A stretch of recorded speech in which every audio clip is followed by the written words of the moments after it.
আমার ঘরে জান্নাতুল বাকি কবরস্থানের এক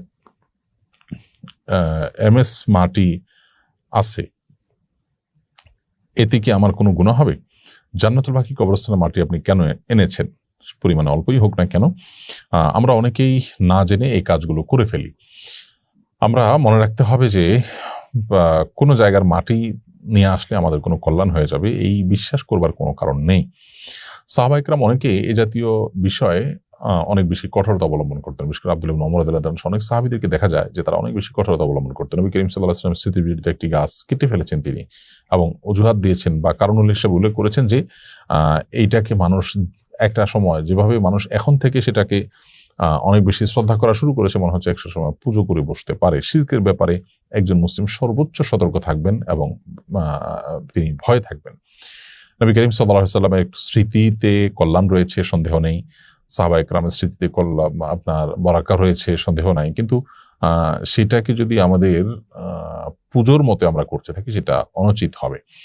তো মদিনার যে বাকি কবরস্থান, যেটাকে আমরা জান্নাতুল বাকি বলে থাকি, এই কবরস্থানে এটার মাটিতে আলাদা করে কোনো কল্যাণ আছে, বরকত আছে মনে করে আপনি সেখান থেকে মাটি নিয়ে আসছেন, এটা মোটেও সঠিক কাজ নয়। অন্য কোনো হাজী সাহেবের মাধ্যমে আপনি সেটা আবার যথাস্থানে ফেরত দিয়ে আসবেন। যদিও এই সামান্য মাটি সেখান থেকে আনা বা না আনাতে কিছু আসে যায় না। একটি ইমানদার সব ক্ষেত্রে দায়িত্বশীল হবেন। আপনি সেই মাটিটা কিসের ভিত্তিতে আনলেন? এই মাটিটা তো একটা ভ্যালু নিশ্চয়ই আছে, সেটা পরিমাণে যাই হোক না কেন।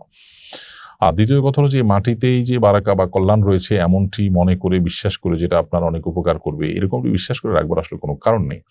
নবী করিম সাল্লাল্লাহু আলাইহি ওয়াসাল্লামের সাহাবা ইকরাম, তাবেঈন বা অন্যান্য যারা ছিলেন পরবর্তী যুগের স্বর্ণ মানবগণ, কেউ বাকি কবরস্থান থেকে বা মাটি এনেছেন এমনটি জানা যায় না, কিন্তু তারা বাকি কবরস্থানে নিয়মিত যেতেন, তারা জিয়ারত করতেন। নবী করিম সাল্লাল্লাহু আলাইহি ওয়াসাল্লাম আমাদেরকে বাকি কবর জিয়ারত করার নির্দেশনা দিয়েছেন, নিয়মিত সেই কবরস্থান জিয়ারত করতেন, কিন্তু সেখান থেকে বরকত লাভের জন্য মাটি নিয়ে আসা নয়। আমরা আল্লাহর নামগুলো আল্লাহর কোন নাম জপলে কি উপকার হবে, কোনটা হাসিল হবে, সেটার চেষ্টা আমরা করতে দেখা যায় অনেককে। কিন্তু আল্লাহর গুণবাচক নামগুলোর প্রতি ঈমান আনয়ন করা, সেগুলোর অর্থ বোঝা, সেগুলো ধারণ করা, এই ব্যাপারে সেরকম আন্তরিকতা বা প্রচেষ্টা আমাদের সমাজে খুব বেশি একটা দেখা যায় না। তো এই ব্যাপারে আমাদের আরো বেশি দায়িত্বশীল হতে হবে।